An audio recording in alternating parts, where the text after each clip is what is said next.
Welcome back. With this video, we have reached the beginning of what can be considered modern Japan.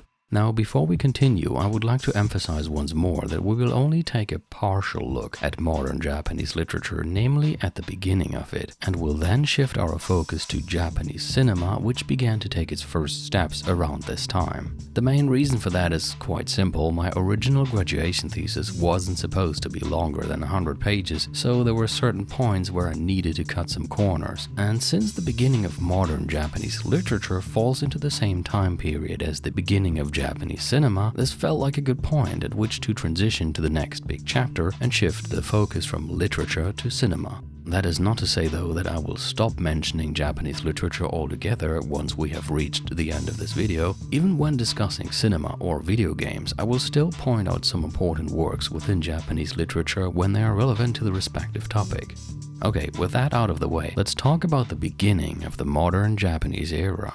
As mentioned before, Japan had adopted a predominantly isolationist policy at the beginning of the early modern era, basically only allowing trade with the Ainu people, China, Korea, the Netherlands, and the Ryukyu Kingdom. But in the years 1853 and 1854, a certain US Commodore Matthew Perry forced Japan to open its borders for trade with the US, and other Western countries soon followed suit, essentially leading to an end of this isolation. Then in 1868, the Meiji Restoration followed, which basically refers to the time when the shogunate was abolished and power returned to the emperor. This Meiji Restoration is commonly used to define the beginning of Japan's modern period, so we can also regard it as the starting point for modern Japanese literature. It also marks the end of the Edo period and the beginning of the following Meiji period, which is usually defined as lasting from 1868 to 1912.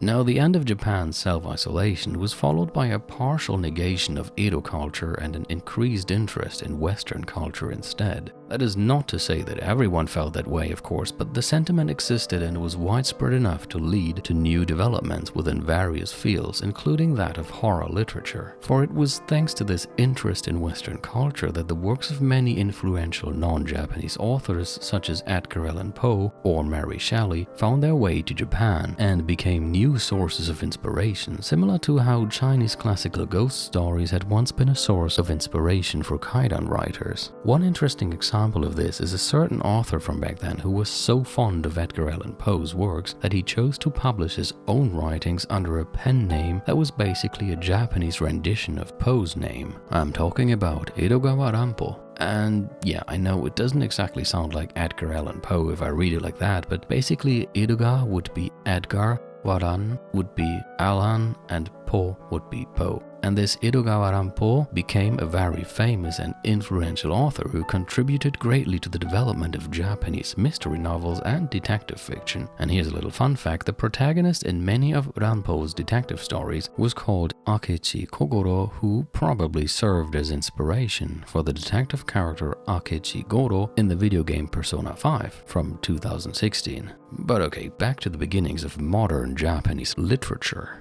In the 1880s, probably around 1884, the concept of talking boards, nowadays usually referred to as Ouija boards, found its way to Japan in the form of what would be called kokkuri-san.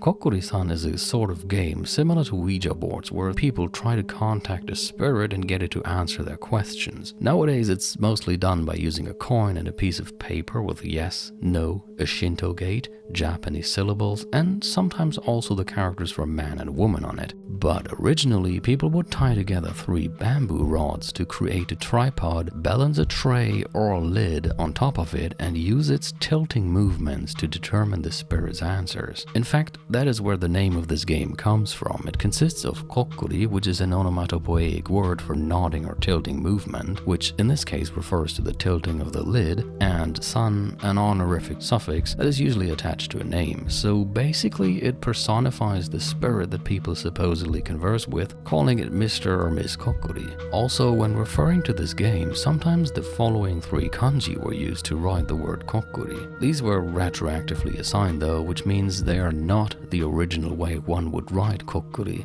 Instead, they were added later based on their pronunciation and meaning. These kanji stand for fox, kitsune or ko in this case, dog, inu or ku here, which is not written with the common kanji for dog here, by the way, but with the kanji that is also part of the word tengu, tengu being a Japanese mythical creature. And finally, raccoon dog, tanuki or ri here. All of these animals are associated with the supernatural in Japanese folklore, which is probably why those kanji were chosen.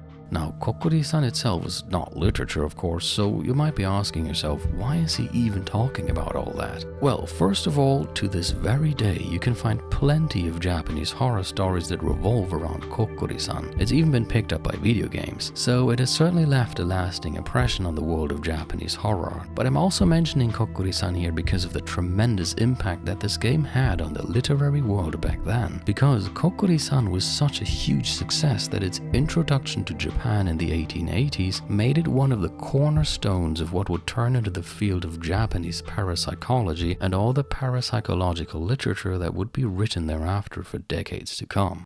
Moving on, it was also around this time, namely in 1890, that a certain Lafcadio Hearn of Greek-Irish descent came to Japan as a journalist. He led quite an interesting life, about which you should definitely read more if you can, and he even became a Japanese citizen in 1896, taking on the name Koizumi Yakumo. But the most relevant part of his life with regards to this video series is that he took a deep interest in Japanese ghosts and ghost stories. The anthologies that he compiled, such as Kaidan Stories and Studies of Strange Things from 1904, actually belong to some of the most popular and most important works of Kaidan literature, and anyone interested in Kaidan anthologies from this time period should definitely have a look at his works. By the way, in case you were wondering about the spelling here, it would be a bit too much to go into detail here and explain why it was most likely spelled like this, but be aware that this is not a typo. Speaking of Kaidan, with the growing interest in Western culture as well as various scientific advancements, one might think that the Kaidan genre lost some of its shine when compared to the Edo period Kaidan boom, and while that might be true to some extent, the genre certainly was far from dying out. There was, for instance, a new version of Botandoro, the Peony Lantern story, created and performed by the distinguished author and rakugo storyteller Sanyute Encho. Rakugo is basically a one-man show with one person acting as a storyteller in front of an audience.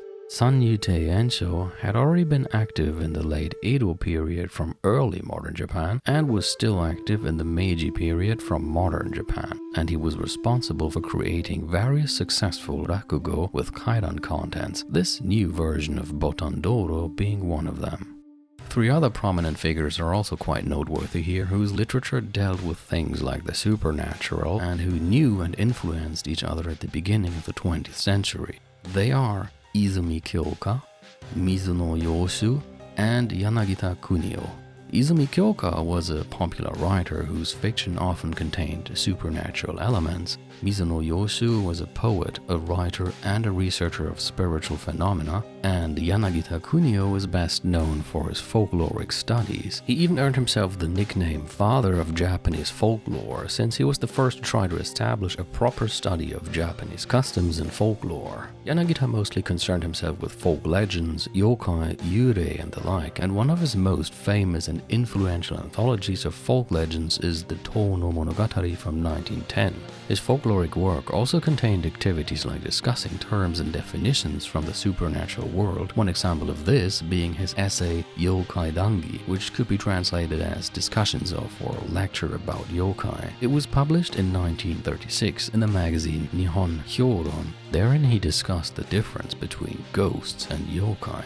Now, it was also around the end of the 19th/beginning of the 20th century that the art of filmmaking gained traction all over the world, including Japan. And for that reason, as explained at the beginning of this video, the overall chapter on horror in Japanese literature will end here, and in the upcoming video we will enter the next large chapter, which is going to deal with horror and the uncanny in Japanese cinema. I hope to see you there, and as always, take care and goodbye.